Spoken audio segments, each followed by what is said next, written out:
250 kilometers from Ghana's capital Accra lies the Ashanti Region, where the Fumesua community resides.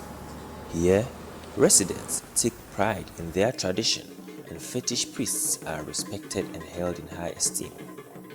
Manu is one of them. He is considered as someone who possesses spiritual vision and healing powers and has the ability to see impending fortunes and misfortunes. Fetish priests are not to be feared. They are humans like you and I. The gods, though, are not human, so when they interact with us, it looks scary. People are afraid to come to fetish priests because they believe the fetish priest may kill them, but that is not so.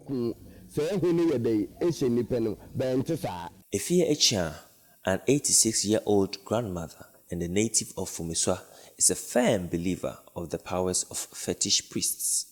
This belief stems from personal experiences, including how a fetish priest helped, according to her, remove a family curse that led to the death of her babies. I personally believe that fetish priests have helped us in this family. The fetish priest performed some ritual which I believe will help me, and truly, if they help me preserve the life of my third born. When you see him now, you will notice that he is a strong and a healthy man, and he is alive and well today. Some fetish priests claim to have the capacity to use herbs for healing purposes. They are often referred to as herbalists. Manu explains the distinction between a fetish priest and a traditional herbalist. Herbalists are knowledgeable about medicinal herbs, whereas a fetish priest receives spiritual guidance from the gods regarding every disease and the appropriate herb or leaf to be used in its treatment.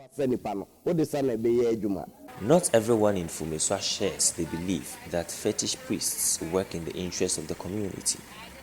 Apostle Joseph Foswajima, a local pastor and a native of Fumesua, recalls a time when residents would hurl curses and death threats at each other, invoking the names of deities like Antoine and Adade to carry them out.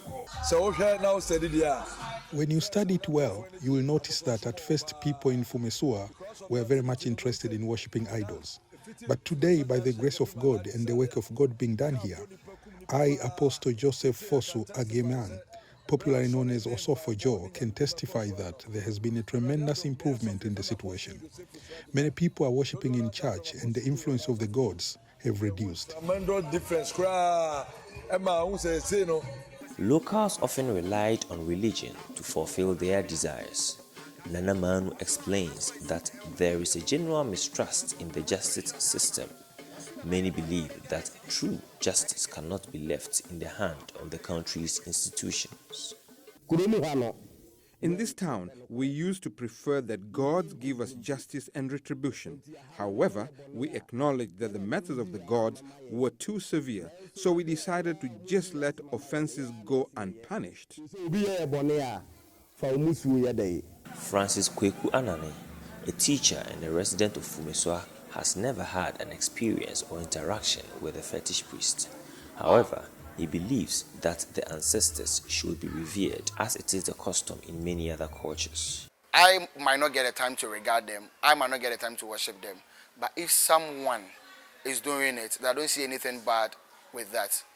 And one way or the other, I pay my homage to them. In recent times, fetish priests have appeared on social media, radio, and TV, claiming to have the powers to double money and pull cash out of thin air. Manu believes such individuals are not fetish priests in the very definition of the term. Anyone who asks for money on TV is not a true fetish priest. A proper fetish priest can be found in a community, and the members of that same community will testify of his authenticity. Those on TV are just hungry scammers. Various religions coexist within this community, contributing to its rich tapestry of spiritual practices. One cannot easily predict how their faith may be transformed over time. Edmond Agyei Kumi, VOA News, Ghana.